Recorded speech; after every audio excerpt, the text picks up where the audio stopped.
जी अस्सलाम वालेकुम everyone, welcome to the first class of QuickBooks online book keeping.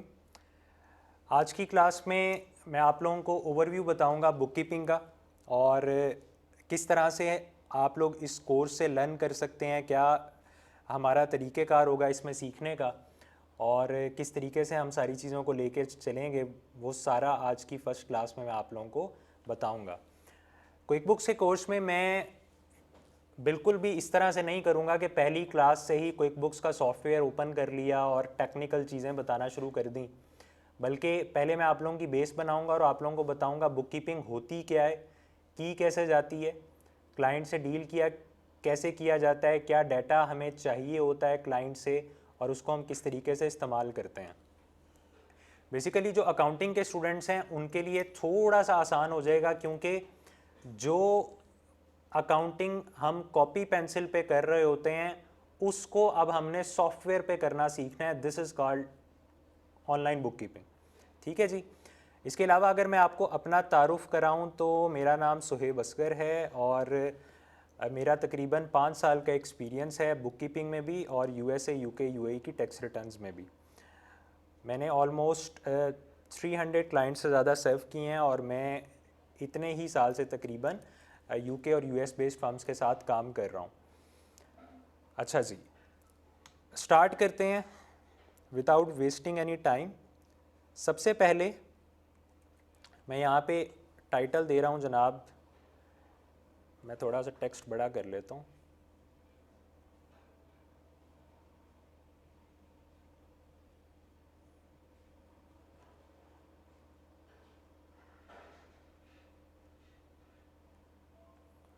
अच्छा जी, सबसे पहले हम जो चीज़ सीखने जा रहे हैं उसका नाम है book keeping.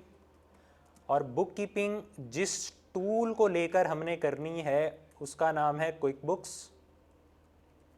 Online.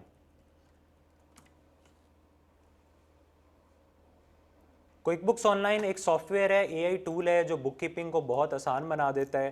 Through out the course हम क्विक बुक्स ऑनलाइन को ही सीख रहे होंगे, लेकिन आज की क्लास में मैं आप लोगों को दो चीज़ें बताऊंगा। एक तो ये कि क्विक बुक्स ऑनलाइन का अकाउंट कैसे बनाया जाता है, उसके बारे में गाइड करूंगा आप लोगों को, और दूसरा अगेन कि बुक कीपिंग क्या होती है।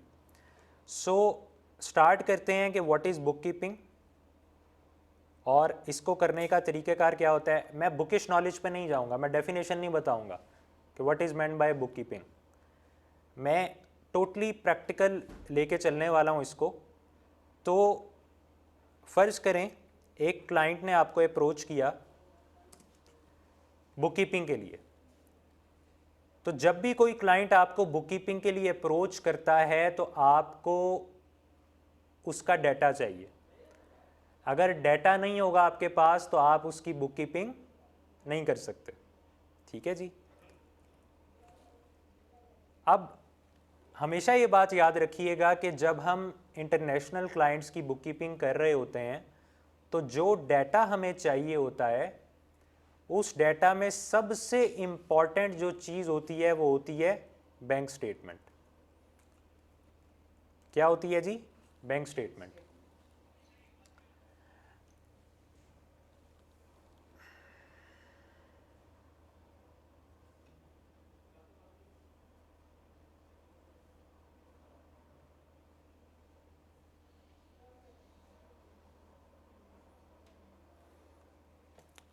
अच्छा, बैंक स्टेटमेंट के लिए हमें क्या करना पड़ता है। बैंक स्टेटमेंट हमें दो फॉर्मेट्स में चाहिए होती है। ठीक है, एक फॉर्मेट होता है हमारा पीडीएफ और एक फॉर्मेट होता है हमारा एक्सेल। ठीक है, बैंक स्टेटमेंट दो फॉर्मेट्स में चाहिए होती है, पीडीएफ और एक्सेल। हमने इन दोनों फॉर्मेट्स में क्लाइंट से बैंक स्टेटमेंट डिमांड करनी है। ठीक है, पीडीएफ भी और एक्सेल भी। एक्सेल को हम शॉर्ट फॉर्म में सीएसवी भी बोल देते हैं। सीएसवी क्या है ये मैं बाद में बताऊंगा। हम क्विक बुक्स में जब बैंक स्टेटमेंट्स अपलोड कर रहे होंगे तो मैं बताऊंगा कि ये सीएसवी जो है ये क्या चीज़ होती है। ठीक है जी।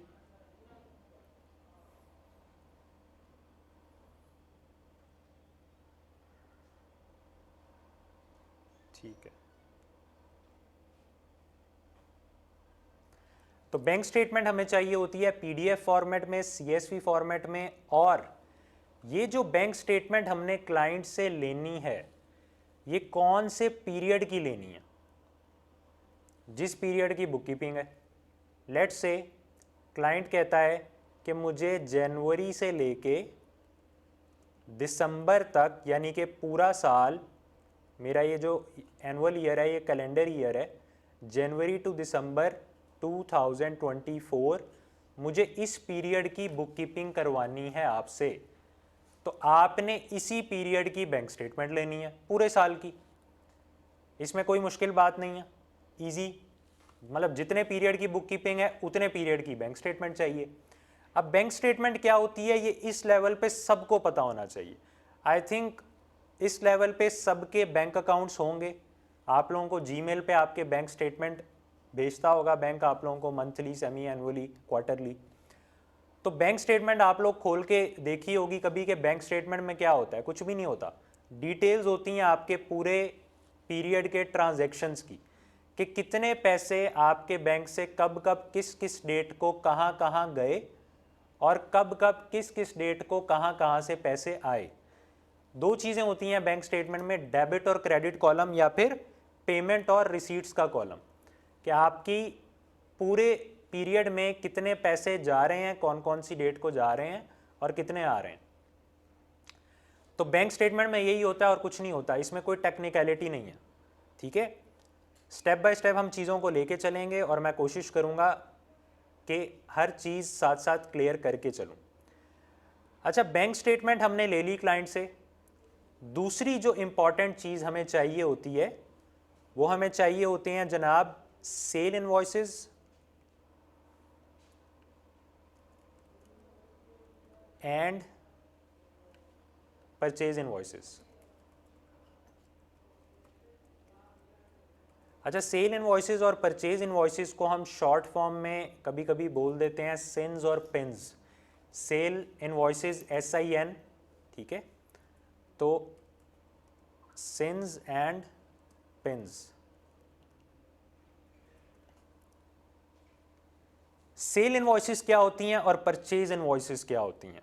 अगर आप किसी कंपनी की बुककीपिंग कर रहे हो तो जो चीज़ उसने अपने कस्टमर को सेल करते हुए अपने कस्टमर को इनवॉइस बना के दी है वो सेल इनवॉइस है। ठीक है, और अगर उस कंपनी ने कहीं पे खुद से जाके परचेजिंग की है और परचेजिंग करते हुए कोई बिल पे किया है तो वो उसकी परचेज इनवॉइस है। ठीक है, तो इसका मतलब ये कि सेल इनवॉइस कंपनी तब जनरेट करती है जब वो इनकम जनरेट कर रही होती है, कस्टमर से पैसे ले रही होती है, और परचेज इनवॉइस कंपनी को दूसरी कंपनी जनरेट करके देती है, इशू करती है। Basically generate is not the right word, issue, दूसरी कंपनी इशू करती है और वो उसका बेसिकली बिल होता है। जैसे मैंने अभी कहा कि सेल इनवॉइसेस और परचेज इनवॉइसेस को हम सिन्स और पिन्स कहते हैं, तो इसी तरह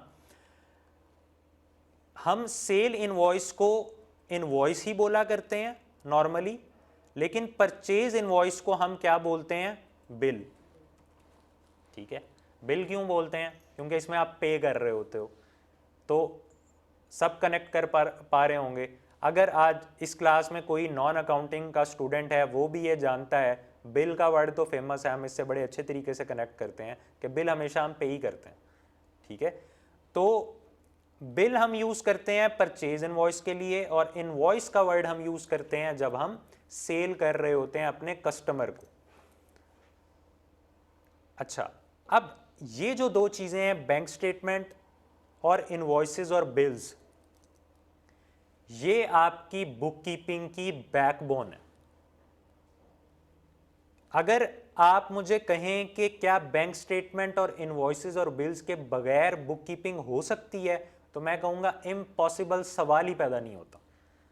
ठीक है, अच्छा, अगर आप कहें कि इनमें से एक अगर चीज़ कम कर दी जाए, लेट्स से इनवॉइसेस और बिल्स को हटा दें, सिर्फ बैंक स्टेटमेंट, कि सिर्फ क्लाइंट की बैंक स्टेटमेंट है, हमारे पास कोई इनवॉइसेस और बिल्स नहीं है और हमने उसकी क्या करनी है, बुक कीपिंग करनी, तो क्या हो सकती है? हो सकती है, लेकिन मुश्किल बहुत हो जाएगा। क्यों मुश्किल होगा? थोड़ी सी रिमेनिंग क्लास में हम इसको डिस्कस करेंगे कि बेसिकली क्या तरीका होता है, क्या बैंक स्टेटमेंट की इंपॉर्टेंस है और क्यों हमें ये चीज़ चाहिए होती है। लेट्स से एक रेस्टोरेंट है ABC और हम इस ABC रेस्टोरेंट की बुक कीपिंग करने जा रहे हैं। ABC रेस्टोरेंट है, इसकी हमने बुक कीपिंग करनी है। हमने ABC रेस्टोरेंट को कहा कि यार आप अपनी बैंक स्टेटमेंट दो। अब बैंक स्टेटमेंट का फॉर्मेट क्या होता है, मैं यहाँ पे बना रहा हूँ। सबसे पहले एक कॉलम होता है डेट का, ठीक है, फिर आ जाता है कॉलम डिटेल्स का, फिर कॉलम आ जाता है आपका पेमेंट्स का, एंड देन आपका कॉलम आ जाता है रिसीट्स का। आपकी बैंक स्टेटमेंट की मेन जो शक्ल होती है वो कुछ इस तरह की होती है, ठीक है जी।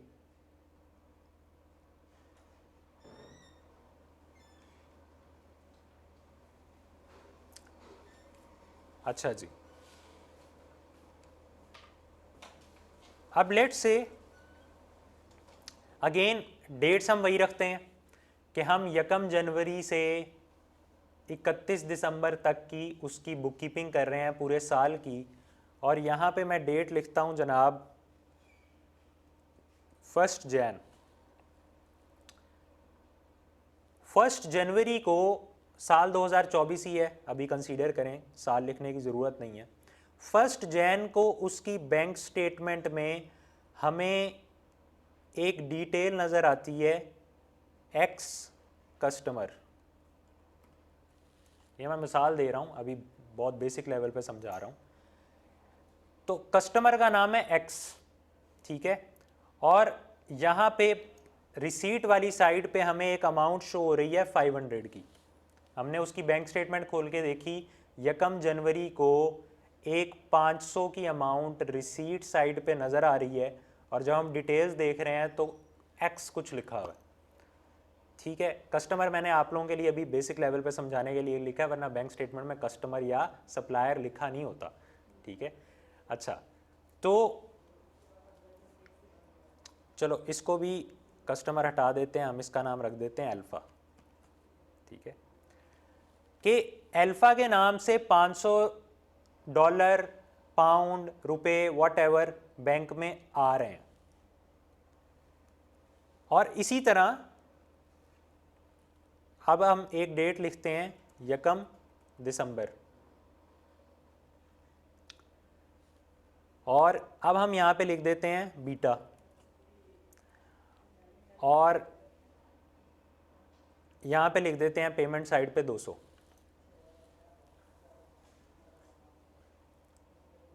तो मैंने पूरी बैंक स्टेटमेंट में अभी सिर्फ 2 ट्रांजैक्शंस लिखी हैं।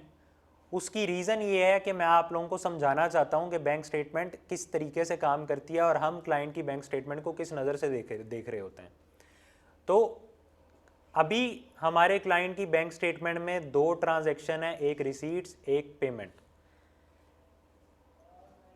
इतनी पिक्चर को देख के आप लोग क्लियरली कह सकते हैं कि हमारा क्लाइंट अल्फा से 500 रुपये ले रहा है और बीटा को 200 रुपये पे कर रहा।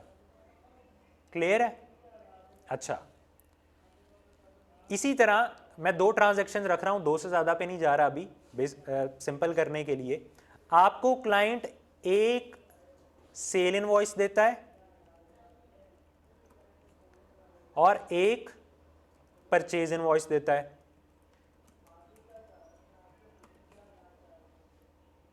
जब आप उस एक सेल इनवॉइस को खोल के देखते हैं तो आप देखते हैं कि वो सेल इनवॉइस अल्फा के नाम पे जनरेट की गई है, और कितनी अमाउंट है उसमें, तो वो निकलती है 500। और इसी तरह जब आप परचेज इनवॉइस देखते हैं तो वो बीटा ने हमारे कस्टमर को जनरेट की होती है, और उसकी जो अमाउंट होती है वो होती है 200।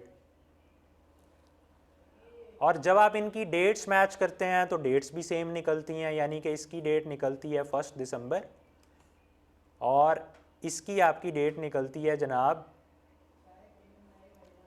1 जनवरी।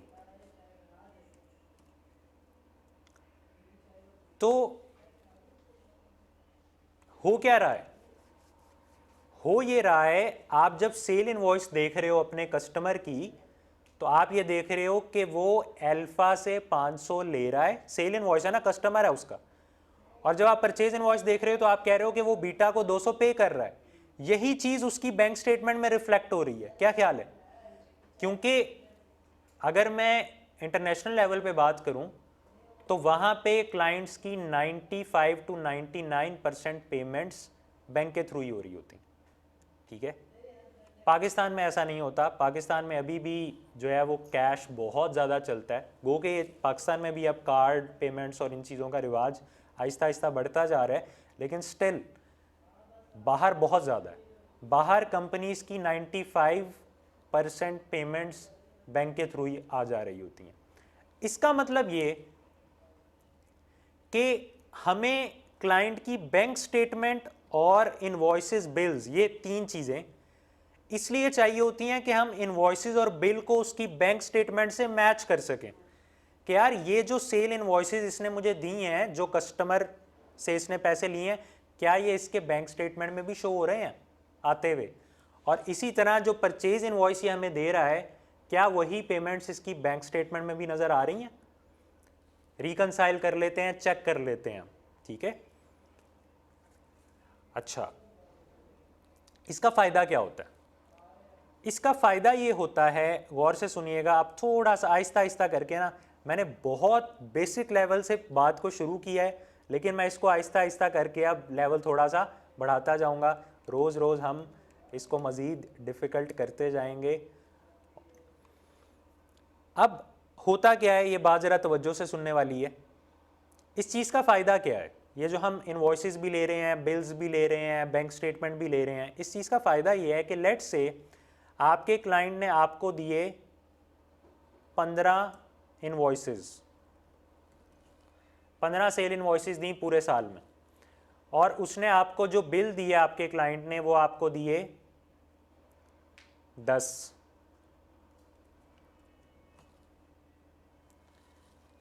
15 इनवॉइसेस दी, 10 बिल्स दी। अब आपके ख्याल से कि उसके बैंक स्टेटमेंट में कितनी ट्रांजैक्शन होनी चाहिए? 25। ऐसा ही है कि वो जो 15 इनवॉइसेस हैं वो उसकी बैंक स्टेटमेंट में इनकम की साइड पे शो हो रही होनी चाहिए, रिसीट की साइड पे, और ये जो 10 बिल हैं वो पेमेंट वाली साइड पे शो हो रहे होने चाहिए। लेकिन कभी कभी ऐसा नहीं होता। क्यों नहीं होता? इसमें क्या प्रॉब्लम्स आती हैं? लेट्स से आपने 15 इनवॉइसेस देखी, लेकिन जब आपने बैंक स्टेटमेंट देखी तो बैंक स्टेटमेंट में सिर्फ 10 ट्रांजैक्शंस ऐसी थी जो रिसीट्स को शो कर रही थी, मतलब कि इनकम को शो कर रही थी।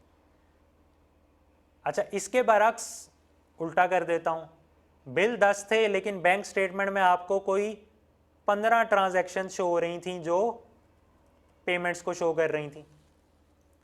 तो इसका क्या मतलब हुआ? अच्छा, इसके दो मतलब हो सकते हैं। पहले मैं बात करता हूँ इनवॉइसेस की। अगर 15 इनवॉइसेस हैं और 10 ट्रांजैक्शन हैं, तो फिर आपका पहला शक ये जाएगा कि यार 5 ट्रांजैक्शन बैंक में कम है, क्या वो 5 ट्रांजैक्शन कैश के थ्रू तो नहीं हो गई? क्योंकि अगर बैंक में नहीं है तो फिर हो सकता है कि कैश के थ्रू हो गई हों, या हो सकता है कि इसके पर्सनल अकाउंट से हो गई हों। अच्छा, वहाँ पे ना बिजनेस अकाउंट सेपरेट है ऑनर के पर्सनल अकाउंट से। अगर हम किसी कंपनी की बुक कीपिंग कर रहे हैं, अभी हमने कहा हम ABC रेस्टोरेंट की बुक कीपिंग कर रहे हैं, तो रियल में अगर हम ABC रेस्टोरेंट की बुक कीपिंग कर रहे होंगे तो हमें जो बैंक स्टेटमेंट मिलेगी वो ABC रेस्टोरेंट के नाम पे बनाई गई होगी। वो बैंक अकाउंट ही रेस्टोरेंट के नाम पे होगा, उसके ऑनर के नाम पे नहीं होगा। और ये बात आप लोगों ने याद रखनी है कि हमेशा जिस क्लाइंट की आप बुक कीपिंग कर रहे हो, आपको उसके बिजनेस का बैंक स्टेटमेंट ही चाहिए। अगर वो अपना पर्सनल उठा के दे देगा तो भाई बड़ी खिचड़ी पक जाएगी, बड़ी प्रॉब्लम हो जाएगी। क्योंकि पर्सनल में तो वो रोज़मर्रा पता नहीं क्या क्या कर रहा होगा। कभी वो सिनेमा जाके मूवी देख रहा है, कभी वो बच्चों के साथ जाके मॉल में शॉपिंग कर रहा है, कभी कुछ कर रहा है, कभी कुछ कर रहा है। तो वो सारी चीज़ें बिजनेस के लिए इररेलेवेंट हैं। वो अपने पर्सनल अकाउंट से क्या कर रहा है वो उसका बिजनेस से कोई ताल्लुक नहीं है। तो ये बात याद रखिएगा, कभी कभी बिगनर लेवल पे ये मिस्टेक हो जाती है कि क्लाइंट आपको अपनी पर्सनल स्टेटमेंट दे देता है और आप उसके साथ बैठ के खपते रहते हैं। तो ये बड़ा बेसिक सा असूल है कि हमेशा बैंक स्टेटमेंट उसके बिजनेस की होनी चाहिए। अब बैंक स्टेटमेंट उसके बिजनेस की है। सर मुझे ये पूछना था कि जिस तरह हमारे पाकिस्तान में इस टाइम इजी पैसा जैज़ कैश चल रहा है, क्या फॉरेन में भी ऐसी कोई ऐप्स हैं? बहुत हैं, ठीक है। ठीक है, सबसे ज़्यादा मशहूर तो पेपाल ही है, ठीक है, लेकिन अगेन पेपाल भी जो है वो बिजनेस का सेपरेट बन जाता है।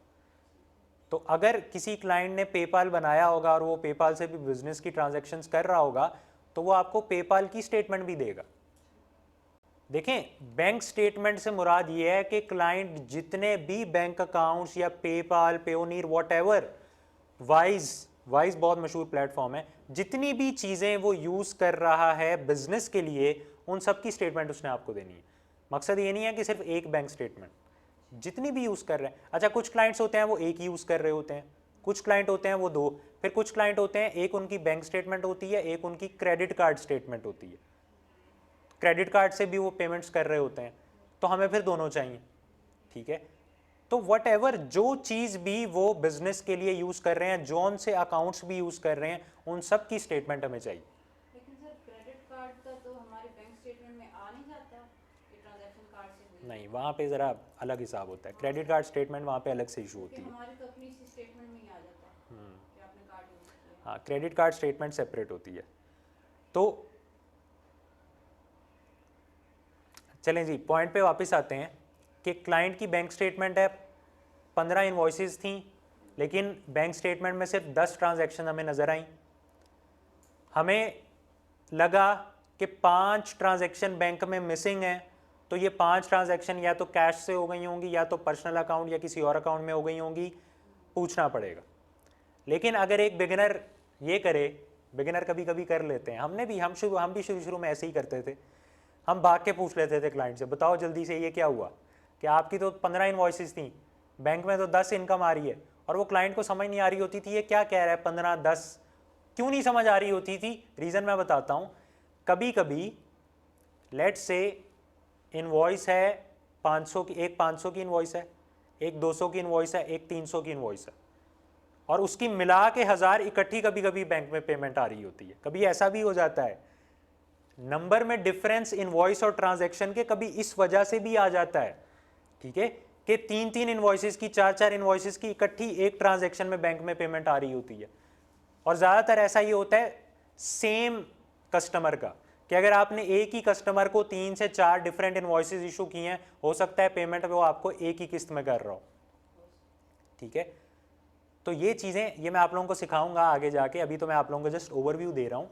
ये पूरा मैं आपको एक्सेल में दिखाऊंगा कि हम कैसे एक्सेल पे एनालिसिस करते हैं बैंक स्टेटमेंट में कस्टमर्स के, सप्लायर्स के, और हम कैसे ये चीज़ें आइडेंटिफाई करते हैं, रिकनसाइल कैसे करते हैं। अब अगर देखो 15 इन्वॉइसेस हों और 10 ट्रांजैक्शन हों, लेकिन बिल्कुल ठीक हों, ठीक कैसे हों? जैसे मैंने बताया कि नंबर्स में डिफरेंस है लेकिन अमाउंट सेम हो। अगर 15 इन्वॉइसेस की मिला के अमाउंट 2000 है, तो ये 10 ट्रांजैक्शन भी मिला के 2000 ही आ रहा हो, लेकिन आप ये नहीं देखो और आप भाग के क्लाइंट से पूछने लग जाओ कि यार ये तो कोई मसला है, आपने इन्वॉइसेस 15 दे दी लेकिन बैंक में आपकी 10 ट्रांजैक्शन है। पहली तो बात यह है, क्लाइंट थोड़े से नॉन टेक्निकल होते हैं, उन्होंने सारा आप पे छोड़ा होता है कि आप एक्सपर्ट हो, आप अकाउंटेंट हो, आप खुद ही सब करोगे। तो जब आप उनसे इस तरह की बातें करने लग जाते हो तो वो कंफ्यूज भी होते हैं, परेशान भी होते हैं, और बड़ी कन्फ्यूजन क्रिएट हो जाती है। और कभी कभी फिर ये भी होता है कि क्लाइंट को लगता है कि यार शायद he is not the right person जो मैंने चूज़ किया है अपने काम के लिए, ठीक है। तो अच्छा, ये मैं बहुत बेसिक से स्टार्ट कर रहा हूँ, बहुत बिल्कुल ये वो मिस्टेक्स हैं जो बिगिनर्स करते हैं, ठीक है। आहिस्ता आहिस्ता हम इंशाल्लाह सारी चीज़ों को कवर करेंगे, एडवांस लेवल पे जाएंगे। अच्छा, इसी तरह लेकिन अगर हमने एनालिसिस किया और हमें लगा कि नहीं वाकई there is any problem, invoices की अमाउंट में और बैंक की अमाउंट में फ़र्क है, तो फिर ऑब्वियसली उसको हमें इन्वेस्टिगेट करना है, और जो भी प्रॉब्लम होगी उसको हम फिर क्लाइंट से एंड पे पूछेंगे। सारी चीज़ें बताऊंगा, क्लाइंट से क्यूरी कैसे करते हैं, क्यूरी मेल कैसे ड्राफ्ट करते हैं, मैसेज कैसे बनाते हैं, और क्लाइंट से किस तरह इंक्वायर करते हैं चीज़ों का। अच्छा, इसी तरह अगर हमारे पास 10 बिल्स हैं, 15 ट्रांजैक्शंस बैंक में हैं, तो इसका मतलब ये है कि बैंक में ट्रांजैक्शन ज़्यादा आ रही हैं, बिल्स कम हैं। तो इसका पहला गुमान ये होता है कि इसका मतलब ये है कि क्लाइंट ने हमें पूरे बिल नहीं भेजे, कम बिल भेजे हैं, ठीक है। अमाउंट ज़्यादा भेज दी है और बिल नहीं, अमाउंट ज़्यादा नहीं भेजी। देखें बैंक स्टेटमेंट में तो जो होगा वो तो शो हो ही रहा होगा, ठीक है। मैं ये बात कर रहा हूँ कि बैंक स्टेटमेंट में 15 ट्रांजैक्शन है लेकिन बिल सिर्फ 10 मिले हैं हमें। तो पहला गुमान ये होगा, मैं कहूँगा कि यार इसने मुझे पूरे बिल नहीं भेजे, कम बिल भेजे, ठीक है। तो एक सेकेंड जी, तो पहला गुमान होगा कि इसने कम बिल भेजे हैं, लेकिन अगेन मैं अमाउंट्स मैच करूँगा। अगर अमाउंट्स मैच हो के ठीक हो तो मैं हो जाऊँगा नहीं यार ठीक है जो भी है, ठीक है। कभी कभी ये होता है कि एक बिल है 500 का लेकिन उसकी पेमेंट 2 किस्तों में आ रही है 250-250 करके, तो ये फ़र्क आ जाता है। ये मुझे एज एन अकाउंटेंट एनालाइज करना है इन चीज़ों को, भाग के क्लाइंट से नहीं पूछना कि बताओ ये क्या मसला है। अपने एंड पे हर चीज़ A to Z, उसका सारा बिजनेस जो है ना वो आपने खंगाल देना है एक दफ़ा पकड़ के, सब कुछ आपको पता चल रहा हो कि इसके बिजनेस में क्या चल रहा है। फिर उसके बाद कोई क्यूरी हो तो वो एंड पे हम क्यूरी बना के उसे सेंड करते हैं। मैं प्रॉपर एक पूरा सैम्पल बिजनेस आप लोगों के सामने बनाऊंगा, एक बैंक स्टेटमेंट लेके आऊँगा, इनवॉइसेस, बिल सारी एक्सेल पे उसके एनालिसिस करके क्यूरी बना के दिखाऊंगा अगले लेक्चर्स में। अभी हम बेस बना रहे हैं। अच्छा, एक गुमान तो ये है कि उसने हमें बिल्स कम भेजे हैं, और अगर वाकई बिल्स कम भेजे हैं, आपने एनालिसिस किया और आपको लगा कि हाँ यार वाकई उसने बिल हमें कम भेजे हैं, तो इसका रिप्लाई क्लाइंट्स की तरफ से क्या आता है जब आप उसको कहते हो कि भाई आपने पूरे बिल नहीं भेजे। तो कभी कभी क्लाइंट कहते हैं हाँ सॉरी मेरे से गलती हुई है, मैं भूल गया, मैंने पूरे भेजे नहीं। कभी कभी वो ये भी कह देता है कि यार मेरे से गुम हो गए, जो थे मैंने भेज दिए, ठीक है। ये सब बातें जो रियल लाइफ में हो रही होती हैं वही मैं आप लोगों से शेयर कर रहा हूँ। तो कभी कभी क्लाइंट कहता है भाई जो मेरे पास था भेज दिया, इसी से काम चला लो बस, मुझे नहीं पता, ठीक है। अच्छा, इसी तरह अब मैं इसी से रिलेट करूँगा कि कभी कभी ये भी होता है कि क्लाइंट कहते हैं मेरे पास आपको देने के लिए सिर्फ बैंक स्टेटमेंट ही है, मेरे पास इनवॉइसेस और बिल हैं ही नहीं, मैं मेंटेन ही नहीं करता। अच्छा, पाकिस्तानी ये करते हैं, और ज़्यादातर ये वो लोग करते हैं जो या तो बहुत ज़्यादा सरफिरे केयरलेस होते हैं या फिर उनका मकसद ही थोड़ा सा हेरा फेरी का होता है, ठीक है, कि वो कैश पे भी काफ़ी बिजनेस कर रहे होते हैं, अकाउंटेंट्स को शो नहीं करते, ठीक है, और अकाउंटेंट्स को कहते हैं ये जो मेरी बैंक स्टेटमेंट है यही है आप बना दो, और दे आर लाइक देखी जाएगी, इनको बनाने दो, करने दो, मेरे रिटर्न्स फाइल करने दो, सब कुछ करने दो, कोई नोटिस आया, कोई ऑडिट खुला, देखी जाएगी जब होगा, नहीं डर लगता कुछ लोगों को, ठीक है। या फिर वो करते हैं जब आया तो फिर कोई एक्सपर्ट हायर करके कोई जुगाड़ लगवा लूँगा, ठीक है। तो हालांकि ये सब चीज़ें मैंडेटरी हैं, डिपेंडिंग अपॉन के बिजनेस लार्ज स्केल है, स्मॉल स्केल है, रिकॉर्ड्स मेंटेन करना मैंडेटरी है, ठीक है। लेकिन कुछ लोग नहीं करते, तो जो लोग नहीं करते उनको आप क्या कह सकते हो? आप एज अ बुक कीपर कुछ नहीं कह सकते, आपको उनकी बैंक स्टेटमेंट से काम चलाना है और बैंक स्टेटमेंट से क्या करनी है, बुक कीपिंग करनी है, ठीक है। लेकिन एक प्रॉब्लम है, आप मुझे बताएं कि अगर आपको खाली बैंक स्टेटमेंट मिले तो खाली बैंक स्टेटमेंट से बुक कीपिंग करना आसान है, या आपके पास बैंक स्टेटमेंट भी हो और इनवॉइसेस और बिल्स भी हो तब बुक कीपिंग करना आसान है? अच्छा, इसकी एक मैं रीज़न बताऊं क्यों, कोई रीज़न बता सकता है ऐसा क्यों? मतलब खाली बैंक स्टेटमेंट से बुक कीपिंग करने में दिक्कत क्या है, प्रॉब्लम क्या है? जाहिर है हमारे पास क्लियर पिक्चर नहीं होगी, हमारे पास अमाउंट्स की डिटेल्स नहीं होंगी। अमाउंट्स की तो होंगी ना, बैंक स्टेटमेंट में अमाउंट्स ही तो होती हैं। देखें, लेट्स से अगेन इनवॉइसेस पे वापस आ जाते हैं। इनवॉइसेस हम किसको इशू करते हैं? कस्टमर्स को। और बिल्स हमें कौन इशू करता है? हमारे सप्लायर्स। जब मैं किसी क्लाइंट के बिल उठा के देखूंगा तो मुझे ये पता चल जाएगा कि इसका सप्लायर कौन कौन है। ABC रेस्टोरेंट है, वो जाके क्या कहते हैं जनाब, उसका क्या नाम है यार, मींस वो अपने प्रोडक्ट्स जिन डिफरेंट डिफरेंट प्लेसेस से लेते हैं या मंगवाते हैं, बिल्कुल बिल्कुल ऐसे ही है, वो सबको पता चल जाएगा। हाँ। आप उसको चलो सूफ़ी को ले लें, मेरा उसका तो जहन से नाम नहीं आ रहा। सूफ़ी के फ्रोज़न चिकन प्रोडक्ट्स होते हैं, तो एक रेस्टोरेंट है, वो सूफ़ी के चिकन प्रोडक्ट्स खरीद रहा है, ठीक है। तो यहाँ पे चलो हम पूरा नाम लिख देते हैं, लेट्स से, नहीं कंपनी का नाम सूफ़ी है, सूफ़ी रहने देते हैं, सूफ़ी है, सूफ़ी से वो चिकन खरीद रहे हैं, ठीक है। इसी तरह वो जाता है जनाब अपना मेट्रो, और मेट्रो से जाके वो अपने मसाले ख़रीदता है। रेस्टोरेंट है ना, तो उसको ये चीज़ें चाहिए, एक केचप ले लिया है, एग्जैक्टली। ले लिया है। तो अब ये जो चीज़ें, चलो केचप की भी ले लेते हैं जी, मिचल्स वालों से उसका ले लें, केचप आता है, ठीक है। यंग्स का वो ले लें, मेयोनीज ले लें। हाँ, तो ये सूफ़ी, मेट्रो, मिचल्स, इन सब के बिल्स इसके पास होंगे। अब जब हम सूफ़ी, मेट्रो, मिचल्स को देख रहे होंगे इसके बिल्स पे, तो हमें पता चल जाएगा कि यार ये सूफ़ी, मेट्रो, मिचल्स, ये सारे इसके सप्लायर हैं जिनसे ये जाके परचेजिंग करता है। और इसकी बैंक स्टेटमेंट में जहाँ जहाँ सूफ़ी, मेट्रो, मिचल्स का नाम आएगा, अच्छा बाहर ऐसे होता है, हमारे यहाँ पाकिस्तान में फिर भी कभी कभी बैंक स्टेटमेंट थोड़ी अजीब होती है, डिटेल्स पता नहीं लग रही होती, लेकिन बाहर की जो बैंक स्टेटमेंट्स होती हैं उनमें बड़ा क्लियर है। अगर ABC रेस्टोरेंट ने सूफ़ी से परचेजिंग किया ना, तो उनकी बैंक स्टेटमेंट की डिटेल में सूफ़ी का नाम आ रहा होता है बाकायदा। क्योंकि वो डायरेक्ट सूफी को एग्जैक्टली, बिल्कुल, एग्जैक्टली। तो उनका सिस्टम बड़ा ऑर्गेनाइज होता है, उनके पास सारी डिटेल्स होती हैं ऑनलाइन बैंकिंग की।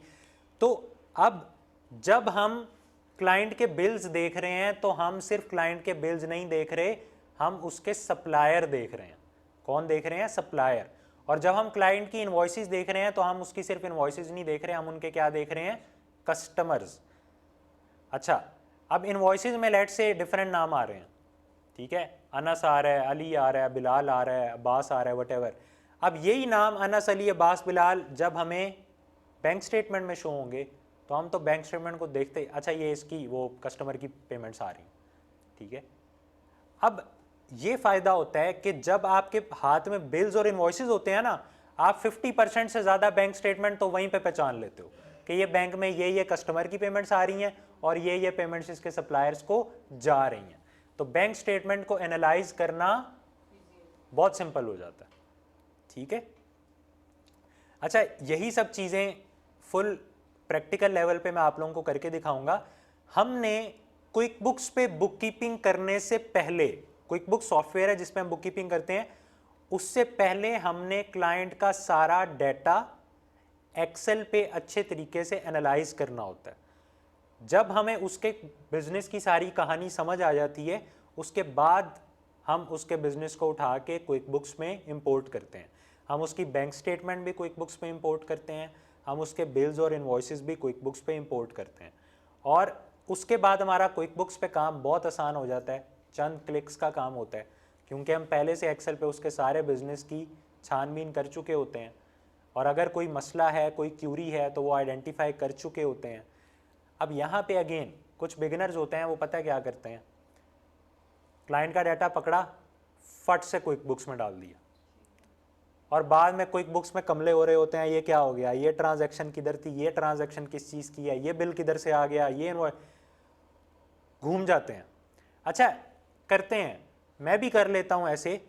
मुझे अगर अभी कोई क्लाइंट डाटा दे, तो हो सकता है उसको मैं डायरेक्ट क्विक बुक्स में डाल दूँ, लेकिन ये होता है प्रैक्टिस के साथ, ठीक है। एज अ बिगनर मैं कभी भी ये वाली अप्रोच रिकमेंड नहीं करूँगा कि डाटा उठाओ डायरेक्ट क्विक बुक्स में डालो और क्विक बुक्स में फिर कमले होते रहो। बेस्ट अप्रोच ये है कि आप एक्सेल पे अच्छी तरह बिजनेस को एनालाइज करो, आहिस्ता आहिस्ता आपकी प्रैक्टिस बन जाती है। जब आप डिफरेंट फील्ड्स के बिजनेस को एनालाइज करते हो, तो आपकी आहिस्ता आहिस्ता एनालाइज करने की प्रैक्टिस इतनी ज़्यादा हो जाती है कि आप फिर चीज़ें क्विक बुक्स में भी डायरेक्ट अच्छे तरीके से देख लेते हो। लेकिन फर्स्ट अप्रोच ही है।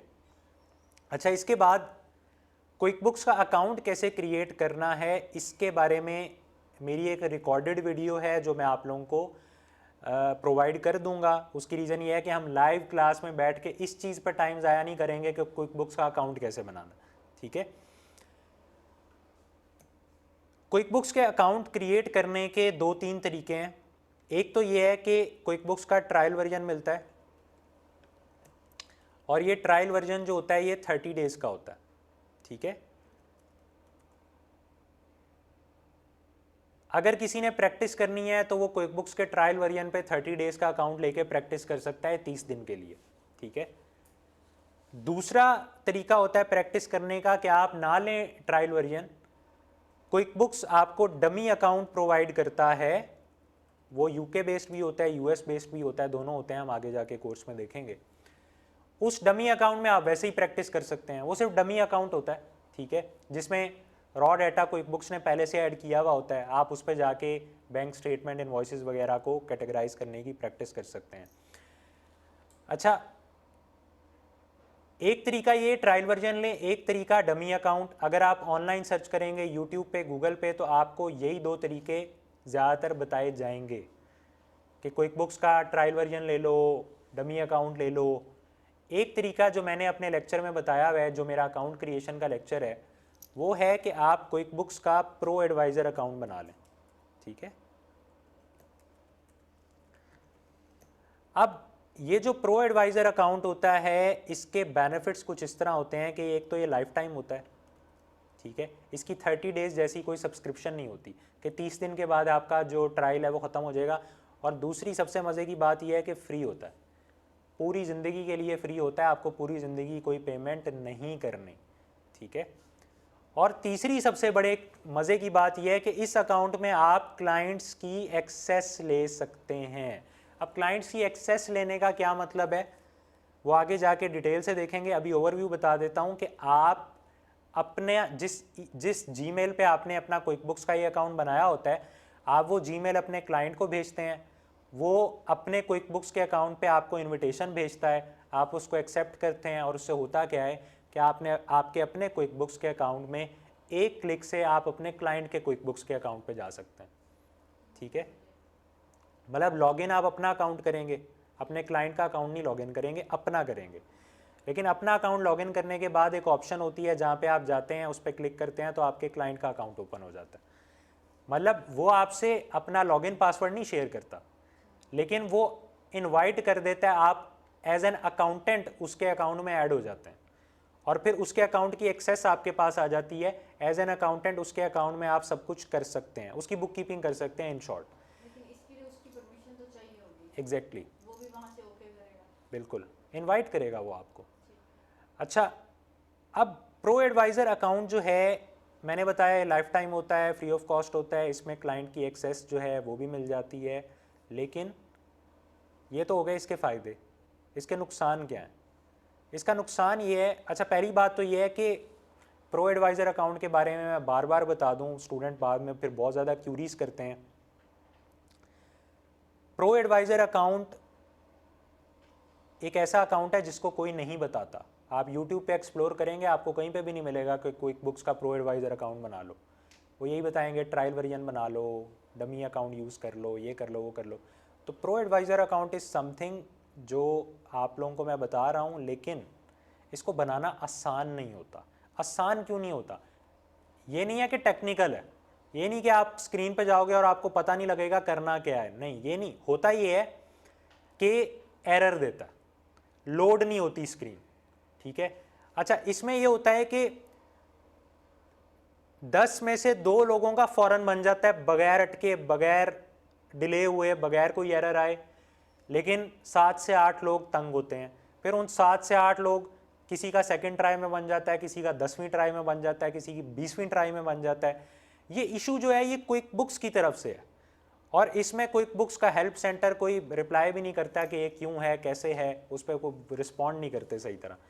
और मैंने इस पर थोड़ा सा ये भी पता करवाया था कि ये सिर्फ पाकिस्तानियों के साथ है या यूके यूएस में भी यही मामला चल रहा है, तो वहाँ पे भी यही मामला चल रहा है। तो ये एक ऐसा अकाउंट है जो फ्री ऑफ कॉस्ट है। कोशिश करते रहें, जब आपका बन गया बहुत अच्छी बात है, अगर पहली ट्राई में बन गया बहुत अच्छी बात है, ना बना ट्राई अगेन एंड अगेन। ये ऐसा अकाउंट है, वर्थ इट है कि आप बार बार ट्राई करो, क्योंकि life time free of cost है, ठीक है। और अगर आपको कोई क्लाइंट मिलता है तो आपने इसी के थ्रू करना है, ठीक है। और अगर आपके पास ये अकाउंट ना हुआ तो फिर आपको किसी की हेल्प लेनी पड़ेगी, ठीक है। हेल्प लेनी पड़ेगी, जैसे फॉर एग्जांपल हमारी क्विक बुक्स की कम्युनिटी है, आपको क्लाइंट मिल गया लेकिन आपका प्रो एडवाइज़र का अकाउंट नहीं बना हुआ, तो आप किसी से कहोगे यार मुझे अपना प्रो एडवाइज़र का अकाउंट दे दो, ठीक है। तो शेयर भी आपसे वही करेगा जिसका अपना कोई क्लाइंट नहीं होगा, सीधी सी बात है। क्योंकि जिसके क्लाइंट होंगे वो तो फिर कौन शेयर करता है। अगर किसी ने अपने क्विक बुक्स के अकाउंट में 1 2 3 4 5 छोड़ो, एक भी क्लाइंट अगर रखा हुआ है तो वो अवॉइड करेगा कि यार मैं किसी और को दे दूं। इसके क्या रीजन है? ट्रस्ट इश्यूज, ठीक है। अगर आपके अकाउंट में आपके पास अपने क्लाइंट का एक्सेस है तो आप अपने अकाउंट किसी और को क्यों देंगे? आपको डर लगेगा कि यार ये मेरे क्लाइंट के साथ ना कुछ कर दे, उसका काम ना ख़राब कर दे। होता है ना, पाकिस्तान में ट्रस्ट इश्यूज बहुत ज़्यादा हैं। आप यहाँ पे कोई किसी पे किसी तरह का ट्रस्ट नहीं करता, क्योंकि हाँ ट्रस्ट करते हैं वही डसे जाते हैं। ऐसे ही है। तो बेहतर ये है कि आप लोग अगेन एंड अगेन ट्राई करें और इसको बना लें। इसको बनाने का तरीका आपको प्रोवाइड कर दिया जाएगा, वेब प्रो स्कूल एडमिन जो है वो आपको प्रोवाइड कर देंगे। उसको फॉलो करके स्टेप बाय स्टेप आप लोगों ने कोशिश करनी है और ये अकाउंट बना लेना है।